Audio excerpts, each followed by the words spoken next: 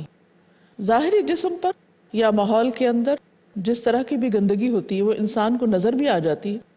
بسا اوقات انسان اگر اس کے اپنے اندر صفائی نہیں بھی تو لوگوں کے ڈر سے وہ صفائی کے عمل سے گزرتا رہتا ہے، لیکن روح کی گندگی، خیالات کی گندگی، دل کی گندگی، اخلاق کی گندگی بسا اوقات دوسروں کے نوٹس میں نہیں آتی، حالانکہ وہ انسان کے طرز عمل میں جھلک رہی ہوتی ہے، اور انسان اس کے لیے اپنے آپ کو مختلف طرح کی تعویلوں سے مطمئن کرتا رہتا ہے۔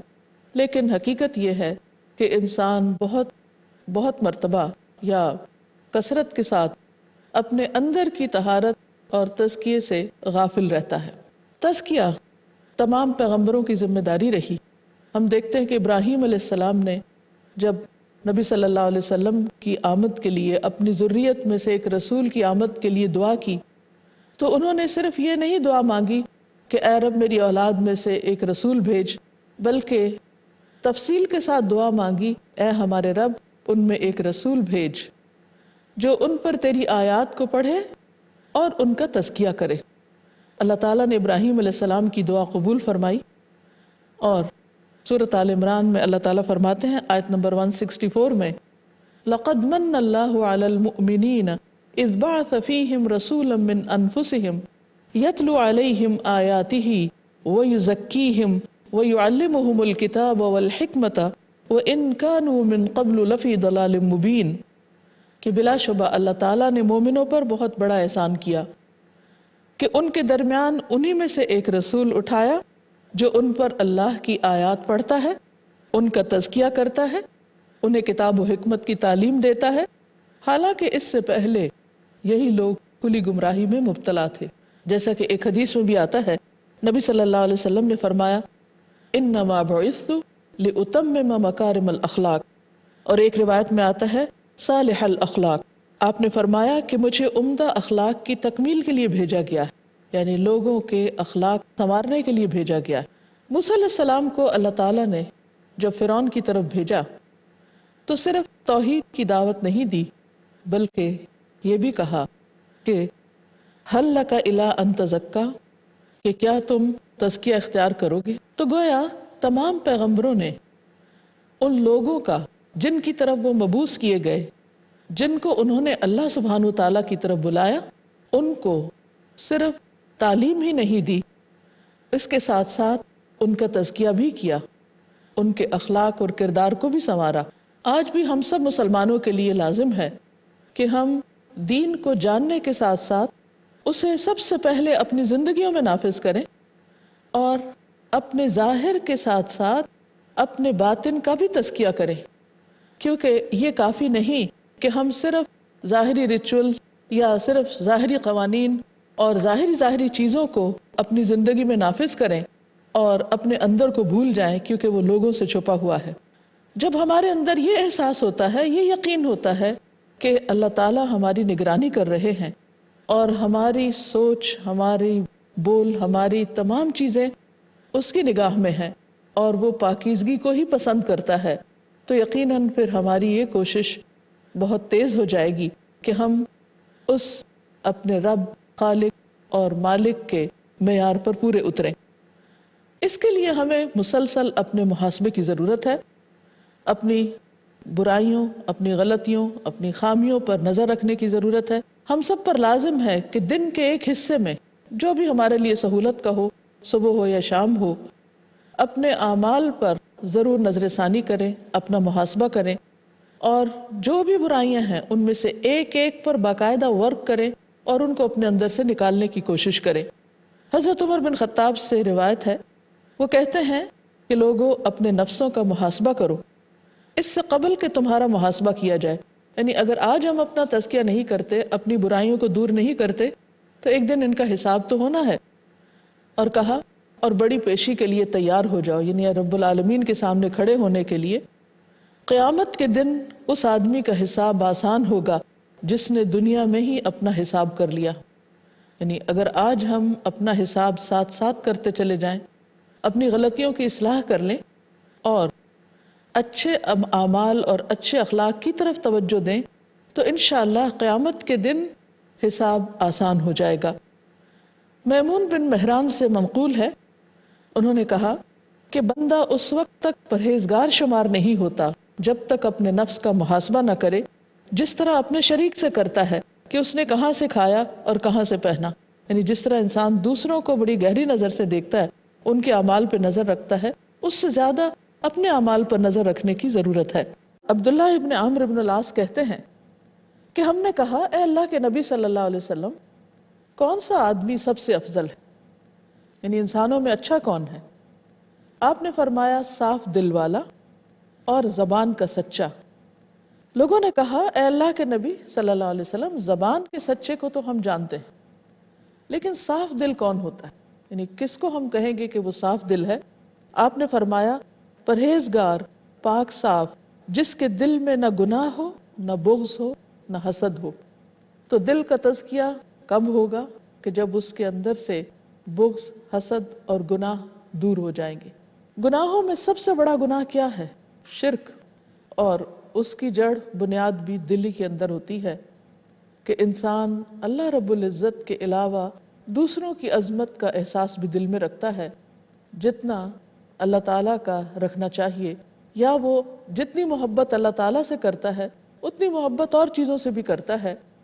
ان تمام چیزوں میں ہمیں یعنی دل کے معاملات میں اس بات کا خیال رکھنا چاہیے کہ اس میں سب سے بڑھ کر اللہ تعالیٰ کی محبت ہو. جیسے قرآن مجید سورۃ البقرہ میں آتا ہے والذین آمنوا اشد حبا للہ، وہ لوگ جو ایمان لائے اللہ کی محبت میں سب سے زیادہ شدید ہوتے ہیں. اسی طرح جب لوگوں کے ساتھ معاملہ ہو تو ان کے لیے وہی چاہیں جو ہم اپنے لیے چاہتے ہیں، اور ان کے لیے کسی قسم کا حسد، بغض اور نفرت اور بدخواہی کے جذبات دل کے اندر نہ ہوں. ایسا ہونا صاف دل ہونا ہے، اور انسان اس کے لیے مسلسل کوشش کرتا رہے. یہ نہیں ہو سکتا کہ انسان کے دل میں کوئی برا خیال نہ آئے یا انسان بدگمان نہ ہو، لیکن یہ ضرور کیا جا سکتا ہے کہ اس بدگمانی کو آگے نہ بڑھنے دے، یعنی عمل میں نہ بدلنے دے اور اس کو وہیں پر ہی ختم کر دے. حضرت انس بن مالک سے روایت ہے کہ رسول اللہ صلی اللہ علیہ وسلم نے فرمایا کسی آدمی کا ایمان درست نہیں ہوتا یہاں تک کہ اس کا دل درست نہ ہو، اور اس کا دل درست نہیں ہوتا یہاں تک کہ اس کی زبان درست ہو جائے. حضرت عمر رضی اللہ تعالیٰ عنہ نے ایک مرتبہ ابو بکر رضی اللہ تعالیٰ عنہ کو دیکھا کہ وہ اپنی زبان کو کھینچ رہے تھے. حضرت عمر نے پوچھا خلیفہ رسول یہ کیا کر رہے ہیں، یعنی زبان کو کیوں کھینچ رہے ہیں؟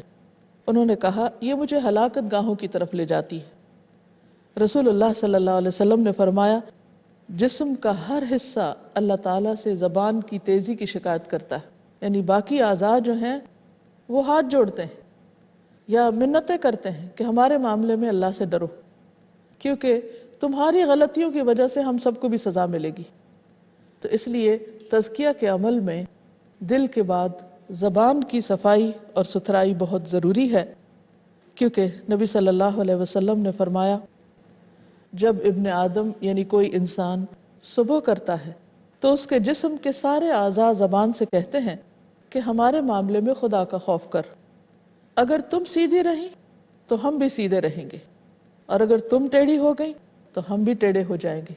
یعنی اس سے پتہ یہ چلتا ہے کہ جیسے دل کے اثرات باقی تمام اعضاء پر ہوتے ہیں، اسی طرح زبان کا اثر بھی باقی اعضاء پر پڑتا ہے، اور زبان کی خرابیوں کی وجہ سے باقی اعضاء بھی خرابی یا مصیبت میں مبتلا ہوتے ہیں. اگر نگاہ کنٹرول میں نہیں اور اس سے بے حیائی کی چیزیں انسان دیکھ رہا ہے یا ایسی چیزوں کو جو دیکھنا منع ہے، تو اس کا نتیجہ کیا ہوگا کہ وہ مسلسل دل کے اندر میل جمتی جائے گی اور دل کا تزکیہ ہونا مشکل ہو جائے گا. پھر اسی طرح انسان اپنی سماعت کا بھی تزکیہ کرے. کچھ باتیں کچھ آوازیں ایسی ہوتی ہیں جن پر انسان کا کنٹرول نہیں ہوتا، اسے مجبوراً سننی پڑتی، لیکن کچھ چیزیں انسان اپنے ارادے سے سنتا ہے۔ مثلاً آپ ٹیلی ویژن کھولتے ہیں، آپ اپنے ارادے سے جو چینل چاہتے ہیں دیکھتے ہیں، اب اس میں آپ کی نگاہیں اور آپ کے کان دونوں متاثر ہو رہے ہیں۔ بعض اوقات کوئی انسان آپ کو نہیں دیکھتا، کوئی آپ کو روکنے والا نہیں ہوتا، مگر اللہ رب العزت دیکھ رہا ہے۔ تو تزکیہ کی بنیاد پھر خشیت اللہ ہی ہے کہ اگر اللہ کا خوف ہوگا تو انسان ایسی چیز سے فوراً ہٹ جائے گا، کیونکہ بہت سی چیزیں فضا کے اندر تو موجود ہیں۔ مثلاً جب ڈسٹ اسٹارم آتا ہے، آندھی آتی ہے، تو آپ یہ تو نہیں کر سکتے کہ اس کو روک دیں، لیکن آپ یہ ضرور کر سکتے ہیں کہ اپنے گھر کی کھڑکیاں دروازے اچھی طرح بند کر دیں تاکہ وہ گرد و غبار آپ کے گھر میں داخل ہو کر ہر چیز کو میلا نہ کر دے۔ اسی طرح معاشرے کے اندر تو بہت سی خرابیاں ہوں گی، ہر دور میں رہی ہیں، لیکن مومن کا طریقہ کیا ہوتا ہے کہ وہ اپنے دروازوں کو بند کر کے رکھتا ہے اور بری چیزوں سے پرہیز کرتا ہے، دیکھنے سے بھی اور سننے سے بھی۔ پھر اسی طرح یہ ہے کہ انسان اپنے اخلاق کو سنوارنے کی کوشش کرے۔ ایک طرف جہاں لوگوں کے ساتھ معاملہ کرتے وقت انسان ان کے ساتھ بددیانتی کا معاملہ کرتا ہے یا برے اخلاق میں جتنی بھی چیزیں آتی ہیں جیسے جھوٹ ہے، غیبت ہے، بدعہدی ہے، امانت میں خیانت ہے، تو ان تمام چیزوں کے اوپر نظر رکھے، ان کے بارے میں اچھی طرح علم حاصل کرے کہ یہ انسان کو کس قدر نقصان دینے والی چیزیں ہیں، اور پھر ان میں سے ایک ایک عادت کے اوپر نظر رکھ کے اپنا علاج کرے اور اپنے آپ کو ان چیزوں سے صاف کرے۔ یہ اتنا آسان کام نہیں ہے، انسان ارادہ کرتا ہے، کوشش کرتا ہے، کچھ دن کے لیے بچتا ہے اور پھر دوبارہ اسی گڑھے میں جا گرتا ہے۔ اب گرنے کا مطلب یہ نہیں، پھسلنے کا مطلب یہ نہیں کہ انسان اگر کہیں پھسل کے گرے تو وہیں بیٹھا رہے، وہاں سے پھر اٹھنا ہوگا اور دوبارہ سے نئے طرح سے اپنے آپ سے عہد کرنا ہوگا کہ مجھے اس راستے پر دوبارہ نہیں آنا، مجھے یہ کام دوبارہ نہیں کرنا، اللہ تعالیٰ سے بھی توبہ کرنا ہے، اور اگر بندوں کے حق میں کوئی کوتاہی ہوئی ہے یا غلطی ہوئی ہے تو ان سے معافی مانگنا بھی ضروری ہے، اگرچہ یہ ایک مشکل کام ہے، لیکن اس کا فائدہ یہ ہوتا ہے کہ انسان آئندہ کے لیے پھر برائی کرنے سے محتاط ہو جاتا ہے۔ نبی صلی اللہ علیہ وسلم نے فرمایا، بلا شبہ اللہ عز و جل مہربان ہے، مہربانی اور بلند اخلاق کو پسند کرتا ہے اور اس کے گھٹیا پن سے نفرت کرتا ہے۔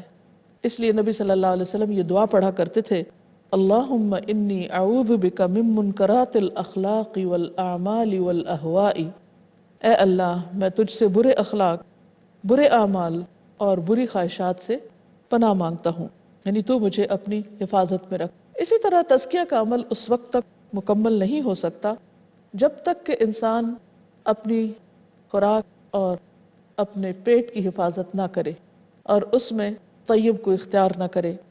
نبی صلی اللہ علیہ وسلم اس معاملے میں بہت محتاط تھے۔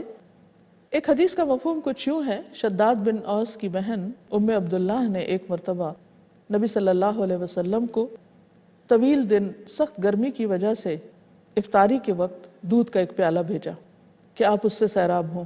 جو شخص دودھ لایا، آپ صلی اللہ علیہ وسلم نے بار بار پلٹ کر اس سے پوچھا کہ یہ دودھ کہاں سے آیا ہے، کس کرتا ہے۔ اس پر جب یہ بات ام عبداللہ کو معلوم ہوئی تو انہوں نے آ کر نبی صلی اللہ علیہ وسلم سے دریافت کیا کہ آپ نے ایسا سوال کیوں کیا ہے؟ تو آپ نے فرمایا کہ مجھ سے قبل رسولوں کو یہی حکم دیا گیا تھا کہ وہ طیب یعنی پاک اور حلال چیزیں کھائیں اور صرف نیک عمل کریں۔ تو تزکیہ کا عمل اسی وقت مکمل ہو سکتا ہے جب انسان کا لقمہ حلال کا ہو، اس کا کھانا پاکیزہ ہو۔ پھر اسی طرح یہ ہے کہ انسان کچھ مخصوص اعمال ایسے کرے کہ جس سے اس کا تزکیہ ہو۔ ان میں سب سے پہلے اللہ سبحانہ وتعالیٰ کے قریب ہونے کے جتنے بھی طریقے ہیں ان سب کو اختیار کرے، اللہ تعالیٰ سے دعا مانگے، اللہ تعالیٰ کو تنہائی میں یاد کرے۔ آخر میں ہم اس پر بات کریں گے کہ وہ کون سے امور ہیں یا وہ کون سے طریقے ہیں کہ جن پر چل کر ہم اپنا تزکیہ کر سکتے ہیں۔ اس میں سب سے پہلے توحید ہے کہ انسان اللہ سبحانہ وتعالیٰ کے ساتھ ایک خصوصی تعلق قائم کرے، ایک شعوری تعلق قائم کرے۔ اپنے ہر معاملے کو اپنے رب کے سپرد کرے، ہر غلطی میں اپنے رب کی طرف رجوع کرے، کیونکہ تزکیہ کا عمل اس کو رب کے قریب کرتا ہے، قربت کا ذریعہ ہے۔ گناہ انسان کو اللہ تعالیٰ سے دور کرتے ہیں، خواہ ظاہری ہو یا باطنی ہو، سب کے سامنے کیے ہوئے یا چھپ کے کیے ہوئے ہوں۔ پھر دوسری چیز یہ ہے کہ اللہ سبحانہ و تعالیٰ نے جو کتاب ہمارے لیے بھیجی ہے، قرآن مجید، اس کے ساتھ خصوصی تعلق قائم کیا جائے۔ قرآن مجید کی تلاوت، اس پر غور و فکر، اس کا تدبر، اور اس کے ساتھ مسلسل صبح و شام تعلق رکھنا، یہ انسان کے تزکیہ میں مددگار ہوتا ہے۔ اگر انسان قرآن مجید سے دور ہے تو دل پر ایک غبار سا آ جاتا ہے۔ پھر اسی طرح ذکر کی کثرت، وہ دل کو چمکانے کا ذریعہ بنتی ہے۔